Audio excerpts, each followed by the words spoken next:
नमस्कार, बुलेटिन में आपका स्वागत है। मैं हूं आपके साथ जीनत सिद्दीकी। शुरुआत करेंगे खबरों की और सबसे पहले बात करेंगे सीएम धामी के कार्यक्रम की। सीएम धामी आज मसूरी गोलीकांड के शहीदों को श्रद्धांजलि देंगे। वो सुबह 11:30 बजे मसूरी पहुंचेंगे और शहीदों को श्रद्धांजलि देंगे। उनके साथ केंद्रीय रक्षा राज्य मंत्री अजय भट्ट भी रहेंगे। सीएम धामी इससे पहले बुधवार को खटीमा गोलीकांड के शहीदों को भी श्रद्धांजलि देने खटीमा पहुंचे थे। कल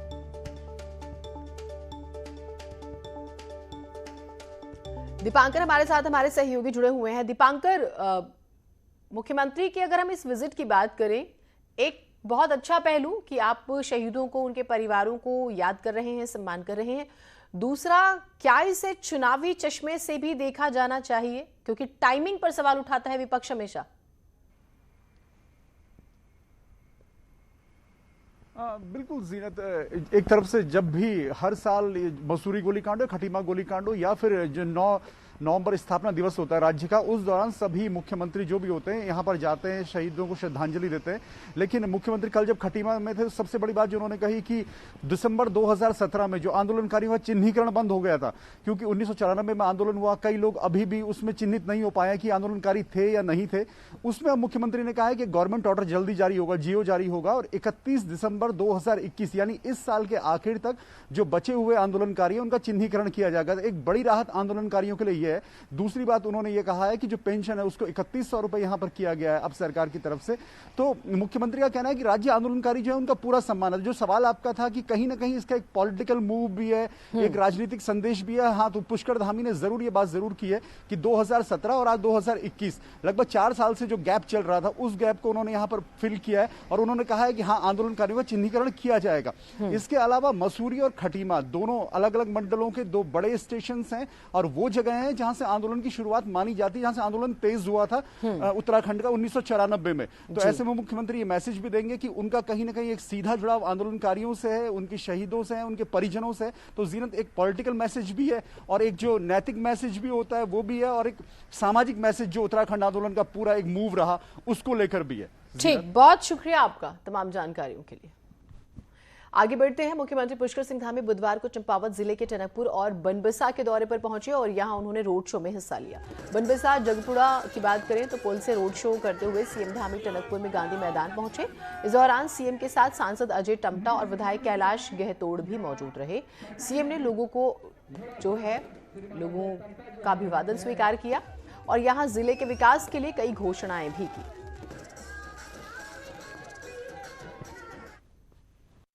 हमारा बिल्कुल घर है, मां पूर्णागिरी का द्वार है और सभी के साथ मैंने संवाद किया है। बहुत सारी जो यहाँ की जन समस्याएं थी उनको सुना है, कुछ का हमने मौके पर ही निस्तारण करने का प्रयास किया और जो आगे की हैं उनको आगे प्रस्तावों में शामिल करेंगे और इस क्षेत्र को आगे बढ़ाने के लिए हर संभव प्रयास करेंगे। खबर आ रही है कि देहरादून दौरे पर अजय भट्ट रहेंगे। केंद्रीय रक्षा राज्य मंत्री का हम जिक्र कर रहे हैं। दून दौरे पर दोपहर ऑर्डिनेंस फैक्ट्री रायपुर में भी वो जो है निरीक्षण करेंगे। शाम 4 बजे इंडियन मिलिट्री एकेडमी जाएंगे और आज आईएमए में ही रुकेंगे केंद्रीय राज्य मंत्री अजय भट्ट। तो उनका ये आज का कार्यक्रम है। दोपहर की बात करें तो ऑर्डिनेंस फैक्ट्री रायपुर का वो निरीक्षण करने वाले हैं और शाम 4 बजे इंडियन मिलिट्री एकेडमी जाएंगे।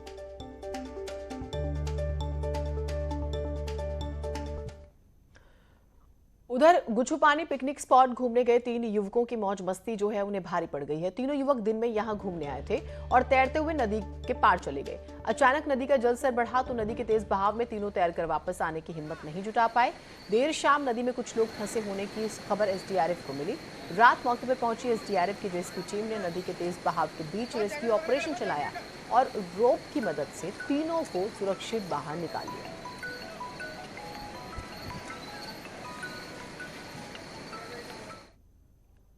राज्य में प्राइमरी स्कूलों में सहायक अध्यापकों की भर्ती पर लगी रोक को हटा दिया गया है। नैनीताल हाईकोर्ट ने बड़ा आदेश दिया। कोर्ट ने सरकार को निर्देश दिया है कि 769 पदों पर नियुक्ति प्रक्रिया को जारी रखें। साथ ही कोर्ट ने कहा है कि ये नियुक्तियां कोर्ट के आदेश के अधीन रहेंगी और 2012 की नियमावली के तहत ये प्रक्रिया पूरी होगी। साथ ही कोर्ट ने एनआईओएस से डीएलएड करने वालों पर भी खुद से फैसला लेने को कहा है। हाईकोर्ट में 10 फरवरी 2021 के सरकारी आदेश को चुनौती दी गई थी और अब भर्ती पर से रोक हटा दी गई है। सरकार को ये छूट दे दी है कि आप नियुक्ति प्रक्रिया जारी रखें और जो भी नियमावली के तहत पात्र लोग हैं उनको आप नियुक्त कर सकते हैं। ये नियुक्ति रिट याचिकाओं के अंतिम निर्णय के अधीन रहेगी। राज्य में पीसीएस परीक्षा के लिए ओवरएज हो गए अभ्यर्थियों के लिए बड़ी और राहत देने वाली खबर है। नैनीताल हाईकोर्ट ने पीसीएस परीक्षा में आयु सीमा में छूट देने वाली याचिका पर सुनवाई की। राज्य के सचिव कार्मिक को आदेश दिया है कि अभ्यर्थियों की आयु सीमा बढ़ाने और अतिरिक्त मौके के लिए 2 हफ्तों में यूपीएससी और उत्तर प्रदेश की नीति को ध्यान में रखते हुए फैसला करें और नीति जारी करें। दरअसल साल 2016 के बाद से पीसीएस की कोई परीक्षा ही नहीं हुई है और इसी वजह से कई जो कैंडिडेट्स हैं वो ओवर एज हो गए, उनकी उम्र निकल गई।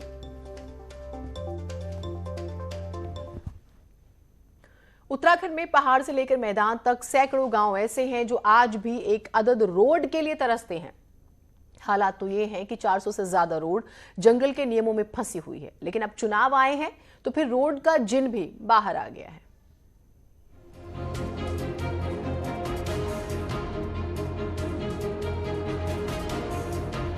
उत्तराखंड में 416 सड़कों के प्रस्ताव ऐसे हैं जिनको सरकारी फाइलों से बाहर आने का इंतजार है। मुख्य अड़चन है फॉरेस्ट क्लियरेंस। अटकी हुई इन सड़कों में सबसे ज्यादा अल्मोड़ा में 93 प्रस्ताव हैं, नैनीताल में 63, रुद्रप्रयाग में 47, पिथौरागढ़ में 46, चमोली में 35, उत्तरकाशी में 32 और पौड़ी में 31, तो देहरादून में 20 और बागेश्वर में भी 20 ही सड़कों के ऐसे प्रस्ताव हैं।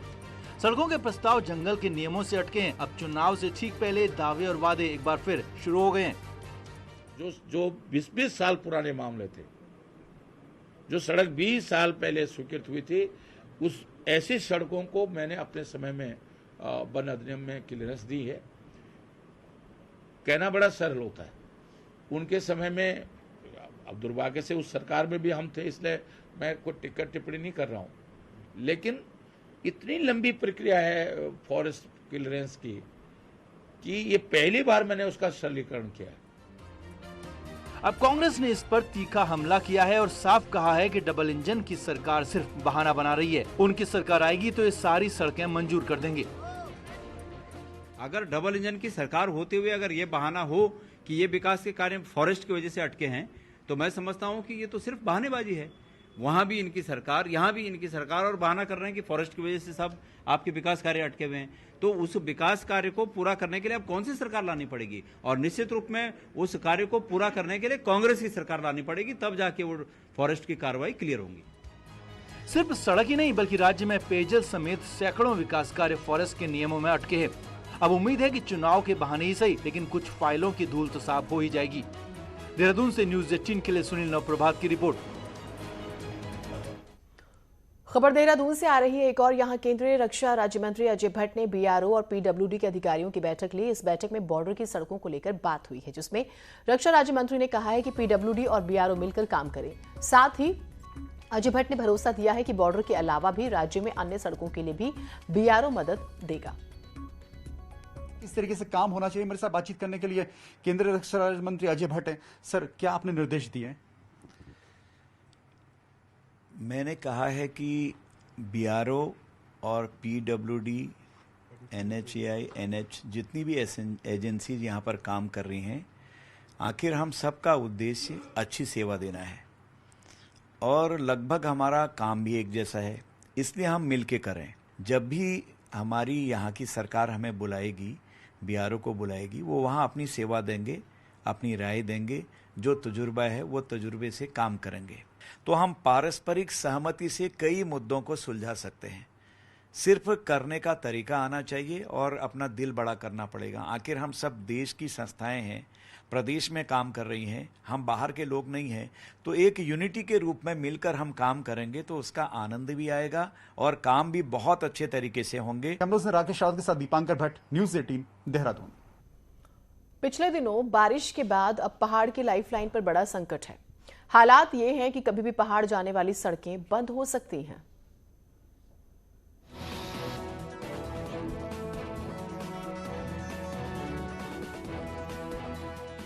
आफत की तरह बरसी मॉनसूनी बारिश ने सड़कों के लिए खतरा पैदा कर दिया है।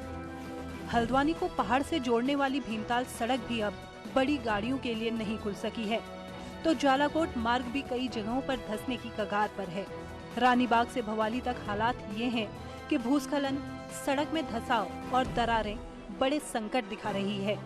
हल्द्वानी नैनीताल रोड कई स्थानों पर टूट रही है, तो भवाली नैनीताल सड़क भी कभी भी बंद हो सकती है। तो जो पहाड़ की जितनी भी रोडें इस समय जो है बंद पड़ी हैं, ये सरकार की कमियां हैं। और जो वहाँ मुख्य अभियंता, विभागाध्यक्ष और इतने मुख्य अभियंता, 19 मुख्य अभियंताओं का जो उत्तराखंड में गठन किया गया है, इनकी नाकामी की वजह से जो है उत्तराखंड की इतनी रोडें जो है आज बंद पड़ी हैं, जिसके लिए जो है जनता को जो है काफ़ी परेशानियों का सामना करना पड़ रहा है। अल्मोड़ा, पिथौरागढ़, बागेश्वर, चंपावत जाने वाली सड़क हल्द्वानी के मुहाने पर ही खस्ता हाल है। हालांकि डीएम का कहना है कि सड़कों को पहले शॉर्ट टर्म के आधार पर खोला जाएगा, फिर लॉन्ग टर्म कार्य योजना तैयार की जाएगी। इसमें देखिए, एक तो शॉर्ट टर्म प्लानिंग हमारी क्या हो सकती है कि तात्कालिक जो राहत देने वाले जो काम हो सकते हैं वो अभी हम करेंगे। लॉन्ग टर्म की प्लानिंग वो बाद में हम करेंगे कि कैसे हम इसका परमानेंट ट्रीटमेंट कराएं। अगर हम परमानेंट ट्रीटमेंट कराते हैं तो कल के दिन में भविष्य के लिए भी वो अच्छा होगा। बहरहाल सड़कों की इस समय जो हालत है, उससे लगता है कि कभी भी पहाड़ का सफर मुश्किल भरा हो सकता है। अगर इन सड़कों पर ठोस काम नहीं हुए तो ये सड़कों के जख्म नासूर बनने में देर नहीं लगाएंगे। न्यूज़ 18 के लिए नैनीताल से वीरेंद्र बिष्ट की रिपोर्ट। कांग्रेस के राष्ट्रीय प्रवक्ता गौरव वल्लभ ने देहरादून में प्रेस कॉन्फ्रेंस कर केंद्र सरकार पर हमला बोला। गौरव वल्लभ ने कहा है कि मोदी सरकार सिर्फ घोषणाएं करती है, पब्लिक सेक्टर की कंपनियों को निजी हाथों में दिया जा रहा है। गौरव वल्लभ ने कहा है कि कांग्रेस ने देश को हमेशा आगे बढ़ाया है, कांग्रेस देश को लूटने नहीं देगी। साथ ही कहा है कि राहुल गांधी देश के हर उस मुद्दे को उठा रहे हैं जो जनता के लिए जरूरी है। बड़ा मुद्दा था देश का, भले ही वो किसान का हो, भले ही वो चीन के लोग हमारी जमीन पे हथिया के बैठे हैं, भले ही वो नेशनल मोनेटाइजेशन पाइपलाइन हो, भले ही वो गैस, डीजल, पेट्रोल के दाम की बढ़ोतरी हो, किसने उठाया?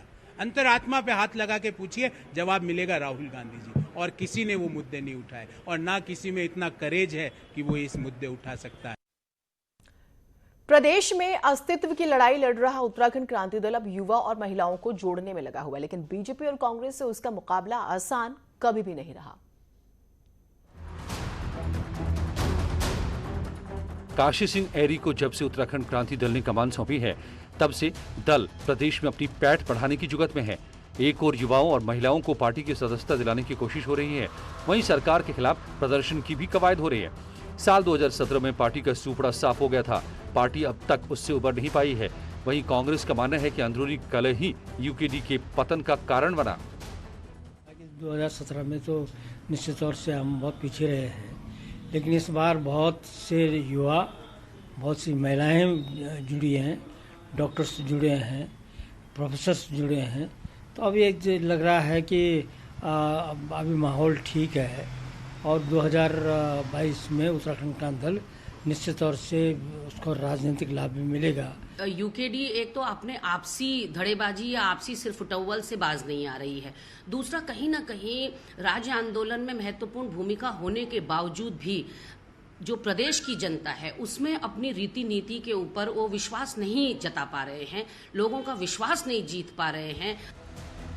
राजनीतिक जानकारों का मानना है कि भावनात्मक लगाव के चलते यूकेडी को लोग पसंद तो करते हैं, लेकिन वोट राष्ट्रीय पार्टियों को ही देते हैं, इसलिए क्षेत्रीय पार्टियों को अपनी सक्रियता बढ़ानी होगी। इनके जो रणनीतिकार हैं, जो अलग अलग उत्तर, पूर्व, पश्चिम में बैठे हुए हैं, ये जब एक होंगे, दिल से एक होंगे, तभी इनका फिर से उत्थान हो सकता है। ऐसा नहीं कि राजनीति में खत्म मान लिया जाए किसी को। बीते चुनाव में यूकेडी सिर्फ 1% वोट ही हासिल कर पाई थी। चुनावी साल आया तो पार्टी ने कार्यकर्ताओं को जोड़ना शुरू किया। कार्यकर्ता जुड़ेंगे तब जाकर जनता की बारी आएगी। न्यूज़ 18 के लिए देहरादून से भारती सकलानी की रिपोर्ट। पहाड़ों में चीड़ के पेड़ों को हमेशा से ही अनुपयोगी कहा गया, लेकिन जीबी पंत हिमालयन पर्यावरण संस्थान के अध्ययन में पता चला है कि चीड़ बांज से भी ज्यादा उपयोगी है। कार्बन डाइऑक्साइड सोखने सहित रोजगार देने में भी चीड़ बांज से भी ज्यादा आगे है। पर्यावरण को समृद्ध रखने के लिए बांज एक उपयोगी पेड़ है, लेकिन एक अध्ययन से पता चला है कि बांज से ज्यादा चीड़ के पेड़ पर्यावरण को बनाए रखने में सक्षम हैं। कार्बन डाइऑक्साइड को सोखने में चीड़ के पेड़ बांज की तुलना में कहीं ज्यादा बेहतर हैं। चीड़ के केस में ऐसा पाया इसलिए गया कि चीड़ की ग्रोथ बहुत फास्ट है, तो नेचुरली अगर ग्रोथ फास्ट है तो वो ज़्यादा कार्बन डाइऑक्साइड लेता है, तभी ज़्यादा उसका आपकी फोटोसिंथेसिस होकर के वो ग्रो कर रहा है। पर ये बहुत प्रारंभिक आंकड़े हैं। वन विभाग भी जीबी संस्थान के इस अध्ययन से सहमत है कि जो पेड़ जितनी तेजी से बढ़ेगा वो उतना ही कार्बन डाइऑक्साइड सोखेगा। वैसे भी वन विभाग चीड़ को इसलिए उपयोगी मानता है कि चीड़ के पेड़ों से निकलने वाला लीसे कई लोगों को रोजगार देता है। तो चूंकि चीड़ बहुत तेजी से बढ़ता है और उसमें जो कार्बन और अवशोषित करने की जो क्षमता है, लकड़ी बनाने की क्षमता है, वो बाकी अन्य प्रजातियों की तुलना में सबसे ज़्यादा है। तो इसलिए निस्संदेह रूप से चीड़ जो है कार्बन सिक्वेस्ट्रेशन में पहाड़ी प्रजातियों में सबसे अच्छा है। उत्तराखंड में वनों का क्षेत्रफल 38,000 वर्ग किलोमीटर में है, जिसमें से 16% क्षेत्र में चीड़ है। पिछले एक दशक से वन विभाग भी चीड़ को रोपना बंद कर दिया है और चौड़ी पत्तों के पेड़ों पर जोर दिया है। नए अध्ययन से अब चीड़ की अधिक उपयोगिता के चलते शायद अब फिर से चीड़ को रोपना शुरू किया जाए।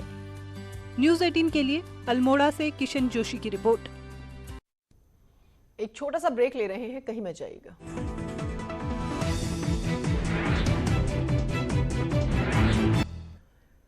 देवप्रयाग के पास तोता घाटी में 5 दिनों से बंद बद्रीनाथ हाईवे को आखिरकार खोल दिया गया है, जिसके बाद वैकल्पिक मार्गों पर लोगों के अतिरिक्त सफर की मजबूरी फिलहाल खत्म हो गई। हालांकि हाईवे से सटी ऊंची पहाड़ियों के ऊपर अब भी लटकती चट्टानों के गिरने का खतरा है।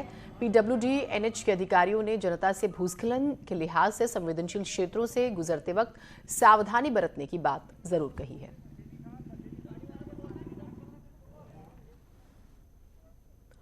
और अब नजर डाल लेते हैं इस वक्त की हेडलाइंस पर।